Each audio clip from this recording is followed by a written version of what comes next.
At the problem and succeed are the unique qualities of the youth.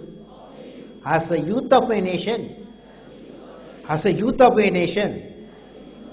I will work with courage to achieve success in all the missions. That means now you know knowledge. What is knowledge equal to? 100 marks for all of you, okay? Very good. Now, I would like to tell you, by the year 2020, what type of India you are going to live. I am going to visualize what type of India you are going to live.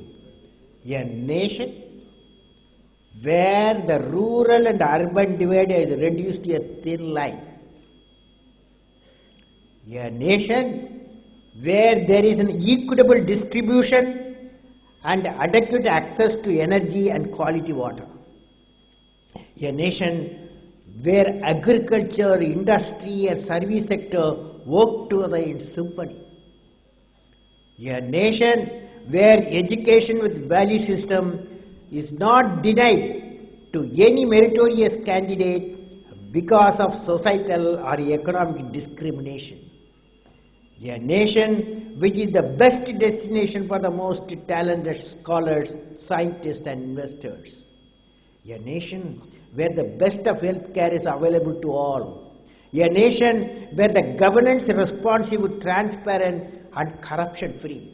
A nation where poverty has been totally eradicated, illiteracy removed and crimes against women and children are absent and none in the society feels alienated. A nation that's prosperous, healthy, secure, devoid of terrorism, peaceful, happy and continues with the sustainable growth path. Finally, a nation that is one of the best places to live in and proud of its leadership. Now how to achieve it? It's you guys, you girls, you are the people.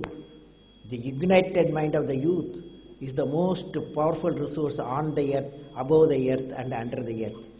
To achieve the distinct profile of India, we have the mission of transform India and develop nation to 5 areas. One is agriculture, food processing, education, healthcare, information communication technology, reliable quality, power and self-reliance critical technology. These 5 areas and Pura providing urban amenities rural area definitely lead a happy, prosperous and safe India when you children, when you students from CMS, when you enter in the world, you will find a happy, prosperous India and you will do your great contribution for the nation. A visibly eager and impressed Dr. Kalam answered to a wide range of questions posed to him by the students. Okay. Good evening, sir. I'm Prashaka. So my question is, how can we work towards one world currency, one international court of justice, one executive and one legislature? Well, I personally believe our constitution, if you look at it, it provides the legislature, executive, judiciary, all of them have to work together, okay, as an integrated way. That means if you have the responsibility, if you work for developmental politics, politics, there are two are there. One is developmental politics and political politics. If you do the developmental politics, that is nation development primary thing, then we will look at the India as an integrated India. Okay? Good evening, sir. So as you have said, dreams are the things that we don't see when we are asleep, but they are the things that we see that don't let us sleep. So you have achieved so much in life. So what's your next aim? It must be related something to world unity, world peace, witnessing the terrorism that's rising. You would like to witness a free, uplifting world, a world free of terror. What is my aim? Yes, sir. I believe today, what is the most important thing is, we need great citizens. citizens with quality. Even it is possible by 2030 economically developed nation, okay? But difficult to have a citizen with enlightened citizenship. So I am working for evolution of a enlightened citizens, okay? Evolution of enlightened citizens. Sir, what according to you are the challenges facing humanity? Well, I believe poverty. Poverty and disease. We are 6 billion people in the world, and only 1 billion people can have a drinking water in the world, okay? And the disease and poverty, these are the two areas and the world is going through. For that, every nation like India, we are to some extent much better off. We have to give. The more we give, we get more happiness. Good evening, sir.